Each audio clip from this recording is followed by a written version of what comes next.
안녕하세요, 여러분. 굿모닝 행동 진행하는 여러분의 영디 최영입니다. 자, 우리 오늘 쉬는 날이죠. 석가탄신일입니다. 하지만 그럼에도 불구하고 열심히 한번 달려봅시다. 국회직 8급도 이제 중반을 지나가고 있습니다. 11번부터 15번까지의 문제 풀어볼 거고요. 제가 어저께 영상에서도 말씀드렸지만 연습해보기 좋습니다. 아시죠? 그래서 이번 제가 공단기 모의고사 출제를 했는데 공단기 모의고사에도 국회직 이렇게 문제들을 조금 선지에 반영을 해서 집어넣었거든요. 여러분들이 한번 연습한다고 생각하시고 문제를 보시면, 아, 이렇게 써먹을 수 있겠구나, 이렇게 내용들을 볼 수 있겠구나 싶은 생각이 드실 거예요. 그러니까 이번 6월 공단기 모의고사는 꼭 보세요. 아, 오케이? 자, 우리 11번 문제부터 들어가도록 하겠습니다. 사실 11번 문제는 사회학 문제입니다. 이거는 행정학 문제라고 볼 수 없습니다. 공식 조직은 우리가 보통 일반적으로 회사 같은 조직, 그러니까 공식적인 시스템에 의해서 움직이는 전형적인 기계적이지 않을 수도 있죠. 네, 그냥 공식적인 조직이고요. 이 공식적 조직 내 구성원들의 친목 의식으로 자발적 형성이 이루어지는 집단이 있다면, 그러니까 회사 내 친목 집단 같은 것들이라고 보시면 되죠. 이걸 비공식 조직이라고 얘기를 합니다. 행정학에서 열심히 배우는 개념은 아니고요. 사실 고등학교 사회문화에 있는 개념인데요. 이걸 또 이렇게 문제에서 냈답니다. 자, 1번부터 한번 가볼게요. 비공식 조직은 공식 조직을 전제하지 않고 절대 이룰 수가 없습니다. 비공식 조직의 전제 자체가 공식 조직 내부에서 형성이 되는 거기 때문에 얘가 틀렸고요. 그래서 1번이 틀린 선지가 됩니다. 자, 2번입니다. 공식 조직이 만들어지는 제일 중요한 이유는요. 네, 얘는 진짜 실제 사적인 인간관계를 토대로 형성되는 조직이다. 이렇게 이야기를 해주셔야 합니다. 사적인 인간관계의 친밀함을 중심으로 형성되는 인간관계이기 때문에 요거 현재 맞는 선지고요. 공식 조직은 조직 자체의 목표 달성을 우선시하는 반면에 비공식 조직은 조직 구성원들의 욕구 충족을 우선시한다. 네, 맞습니다. 그래서 공식 조직이 가지고 있는 어떤 비인간적인 특성들을 이 비공식 조직이 상쇄시킨다고 이야기를 해줄 수가 있죠. 자, 그 다음 4번. 공식 조직의 경직성 완화, 그리고 업무의 능률성 증대에 기여할 수 있습니다. 그래서 회사에서 비공식 조직을 키우는 경우도 굉장히 많습니다. 회사 내 여러 가지 친목 집단들 같은 것들을 둬서 비공식 조직을 활성화시키면 조직 내 인간관계가 더 좋아지죠. 비공식 조직 간의 적대 감정이 생기면 조직 내 기능마비 현상도 나타날 수 있습니다. 맞습니다. 문제의 정답은 1번입니다. 자, 12번 문제입니다. 성과주의 예산제도 퍼포먼스 버제팅 시스템 PBS입니다. PBS의 특징은 아시겠지만 사업의 내용이 나온다는 거죠. 구체적인 사업의 내용이 딱 나오고 이 사업의 내용을 토대로 예산을 심의하는 의회에서는 아, 정부가 이런 사업을 진행하려고 하는구나 라는 걸 알 수가 있습니다. 그래서 이전에 봤었던 이 성과주의 예산제도 전에는 항상 립스, 품목별 예산제도가 있었다는 거 기억해 주셔야 되고요. 얘에 비해서 얘가요, 예산의 사업 내용을 알 수 있기 때문에 심의는 좀 더 용이한 편입니다. 정책의 목표 설정이 용이하다라고 얘기를 하는데 퍼포먼스, 다시 얘기해서 사업은 알 수가 있지만 그 사업을 통해서 구체적인 목표, 계획 이런 것들이 어떻게 설정될 수 있는지를 파악하는 게 좀 어렵기도 하고요. 목표를 설정하는 작업이 까다롭기도 하고요. 그래서 정책 목표 설정에 용이한 것은 아닙니다. 이건 보통 PPBS가 가지고 있는 특징이고요. 예산과 사업을 연계할 수 있죠. 맞습니다. 업무 측정 단위를 선정해서 여기에 단위 원가 생산량 이렇게 해서 예산을 편성하는 게 성과주의 예산 제도인데 제일 큰 문제점 중에 하나가 이 업무를 측정하는 단위 선정이 상당히 어렵다라는 점입니다.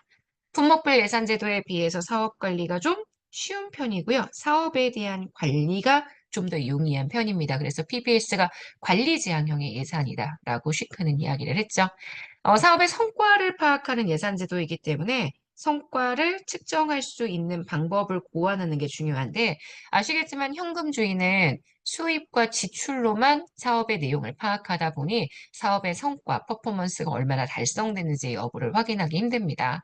보통 발생주의를 택하고 있어서 사업의 성과, 그에 대한 평가 이런 것들이 중요하게 생각되는 조직에서 좀 더 운영하기 쉬운 편이기 때문에 요거 X가 됩니다. 문제의 정답 되는 건 기억, 디귿, 미음 되는 것 확인하실 수 있어요. 정답은 2번입니다. 자, 13번 들어갈게요. 자, 다음 보기에 설명하는 정책 결정 모형으로 가장 적절한 것은 이렇게 얘기를 했어요. 정책 결정 모형이라고 얘기를 했는데 이 모형에 지금 공공선택 이론에 관련된 모형도 있다는 거 보이시죠? 자, 한번 읽어보도록 하겠습니다. 이 모형은 수요와 공급 관점에서 정부의 정책을 검토하는데 정부가 공공재의 공급자, 시민이 수요자, 시민들의 편익을 극대화할 수 있는 서비스의 공급과 생산은 공공부문의 시장 경제화를 통해서 가능하대요. 과거에 독점적 정부 관료제가 정부 실패를 가져왔기 때문에 이제는 시민 개개인의 선호와 선택을 존중하고 경쟁을 통해 서비스를 생산하고 공급하게 함으로써 행정의 대응성을 높여야 한다. 그러기 위해서는 관료들이 약간 경쟁적으로 그리고 정부도 경쟁적인 서비스에 노출되어야 합니다. 관료의 이기주의를 방지하기 위해서 외부 계약, 민영화, 부처 간의 경쟁, 이러한 여러 가지 시장 원리를 관료제에 적용해야 한다라고 얘기하는 것. 이건 사실 전형적인 정책 결정 모형은 아니고요. 우리가 보통 전형적인 정책 결정 모형이라고 얘기한다면 합리 모형, 만족 모형, 점증 모형, 혼합주사 모형, 최종 모형, 그다음 집단 차원의 의사결정 모형의 회사 모형, 쓰레기통 모형, 앨리슨 모형 뭐 이런 거 나와야 되는데 이 모형은 그런 내용은 아니고요. 정책 결정이 경제학적 그런 합리성에 근거를 두고 이루어져야 한다. 이렇게 보는 모형이기 때문에 현재 이 모형이 설명하는 건 바로 공공선택 이론 4번이 됩니다. 13번에 그래서 4번이 현재 맞는 선지가 되고요. 이렇게 13번 정리해 보도록 하겠습니다. 요거 잘 한번 봐주세요. 정책결정 모형이기 때문에 여러분이 공공선택 이론 아예 머릿속에 안 집어넣으실 수 있는데 공공선택 이론도 마찬가지로 행정이론입니다. 다양한 행정 과정에 활용될 수 있는 이론이라고 기억해 주시면 됩니다. 자, 넘어갈게요. 14번 우리나라 전자정부에 대한 설명으로 옳지 않은 것을 고르래요. 옳지 않은 것. 국회직이 이런 문제 많이 냅니다. 인사혁 신청 문제는 이런 문제는 잘 안 내요. 근데 그래도 발문을 꼼꼼하게 읽는다는 느낌으로 정리는 좀 해보셔야 합니다. 자, 기억부터 가보도록 하겠습니다. 전자정부란 정보기술을 이용해서 행정기관 상호 간의 행정 업무, 국민에 대한 행정 업무들을 효율적으로 수행하는 정부고요. 전자정부는 효율성, 그죠? 전자화시켰기 때문에 효율성이 커질 수 있고요. 전자화시켰기 때문에 국민들의 참여가 증대될 수 있습니다. 맞습니다. 그래서 지금 보시는 니은 요거 맞는 선지가 되고요. 디귿입니다. 행정기관의 장은 전자정부의 구현, 운영, 발전을 위해 5년마다 기관별 기본계획을 수립해야 합니다. 이 기관별 기본계획을 수립해서 이걸 모아가지고요. 전자정부 기본계획이라는 건 누가 수립을 하느냐? 요거는 행정안전부 장관이 수립하는 거죠. 되게 짜증나는 문제일 수 있을 것 같아요. 여러분 입장에서 법령을 상세하게 읽어보시지 않았다라면 이게 이거 같은 말 아니야? 라고 생각되실 수 있을 것 같은데요. 제가 해설제 법령도 다 실어놨거든요. 실제 전자정부 기본계획은 행정안전부 장관이 그리고 정부의 각 기관들도 이 전자정부 관련된 계획을 수립을 하는데 그건 기관별 기본계획이라고 설명을 합니다. 그래서 디귿은 그래서 틀렸어요. 자, 디지털 예산회계 시스템 디브레인, 그 다음 전자도달 시스템 나라장터. 디브레인은 대표적인 G2G의 시스템을 구현하고 있고요. 그 다음 전자조달 시스템인 나라장터는 G2B입니다. 업무 재설계를 통해서 프로세스 중심으로 업무를 재설계하고 정보 시스템화 시켰다. 업무를 재설계한다라는 건 업무를 추진하는, 처리하는 절차를 간소화시키는 일종의 리엔지니어링이라고 얘기를 하죠. 이런 여러 가지 G2G나 G2B와 같은 그런 전자정부 시스템을 이용하게 되면 업무 프로세스가 간소화된다는 장점이 있을 거예요. 그래서 이거 맞고요. 전자정부 경계는 정부에서 훨씬 더 확장적인 내용이죠. 다양한 사회의 모든 영역에 적용되기 때문에 국가기관, 지방자치단체, 공공기관에 한정된다고 볼 수 없습니다. 문제에서 옳지 않은 설명 고르라고 얘기했으니까 디귿하고 미음 3번이 됩니다. 오케이? 네, 여기까지 보시면 14번 문제까지 정리를 했고요. 마지막 15번 문제 보겠습니다. 이것도 약간 함정이 있어요. 자, 15번 1번부터 들어갈게요. 우리나라 주민참여 예산제도에 대한 설명으로 옳지 않은 것. 주민참여 예산제도는 재정 민주주의를 강화하는 방안 중에 하나입니다. 맞고요. 지방재정법은 주민 참여 과정, 주민 예산 과정의 주민 참여 범위를 물론 예산 편성에 적용되는 게 주민 참여 예산 제도이기는 합니다. 하지만 편성으로 딱 제한하고 있는 게 아닙니다. 편성 과정에만 제한하고 있다, 한정 짓고 있다 이런 건 아니고요.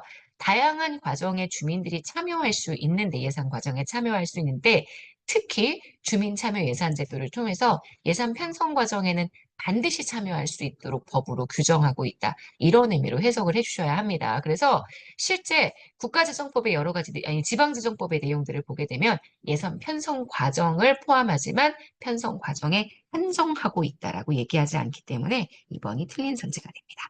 3번입니다. 주민참여예산제도의 구체적인 내용은 각 지자체의 사정에 따라 조례로 정하도록 하고 있고요. 예산의 심의, 결산의 승인, 지방의회의 의결 사항은 주민참여 예산의 관할 범위가 아니다라고 얘기를 하는데요. 네, 주민참여 예산은 일단 예산을 편성하는 과정에서 참여를 하게 되고요. 예산의 결산, 그다음 예산의 심의나 결산은 의회의 권한입니다. 그래서 여기는 주민참여 예산의 관여 범위는 아닙니다. 5번. 주민참여 예산제도의 운영을 위해서 지방자치단체 소속으로 주민참여 예산을 줄 수 있습니다. 맞습니다. 그래서 문제의 정답이 되는 건 2번입니다. 이 두 가지의 선지는 물론 일반 행정직에선 이렇게까지 상세하게 내용을 비교하게끔 출제가 되지는 않겠지만요. 잘 비교를 좀 해주세요. 지금 보신 것처럼 예산의 심의나 결산의 승인과 같이 지방의회가 의결하는 사항들은 주민 참여 예산의 관여 범위는 아닙니다. 하지만 그렇다고 해서 주민이 예산 과정에 무조건 예산 편성에만 제한적으로 참여를 하느냐? 주민들이 다양한 과정에 굉장히 간접적인 참여적인 방법들로 참여를 할 수가 있고, 그 다음 주민 참여 예산 제도는 예산의 편성 과정에 주민이 실질적으로 참여할 수 있는 수단을 마련하는 것이다. 그래서 예산 과정의 주민 참여의 범위는 예산 편성에만 제한되어 있는 건 아니지만 지방의회가 예산에서 심의하고 의결하는 사항은 주민 참여 예산 범위는 아니다. 이렇게 해서 정리를 해주시면 될 것 같습니다. 자, 15번의 정답은 2번입니다. 자, 여기까지 해서 우리 오늘 굿모닝 행정학 마무리하도록 하겠습니다. 휴일이어서 마음 되게 싱숭생숭하고 요새 날씨도 너무 좋잖아요. 그래서 아마 막 놀러 가고 싶은 마음이 생길 텐데 여러분 지방직까지만 꾹 참읍시다. 이제 진짜 한 달 남짓 남았어요. 마지막까지 잘 마무리 해보도록 할게요. 자, 여러분 오늘 하루 정말 여러분 거고요. 내일 아침에 만날게요. 여러분 안녕.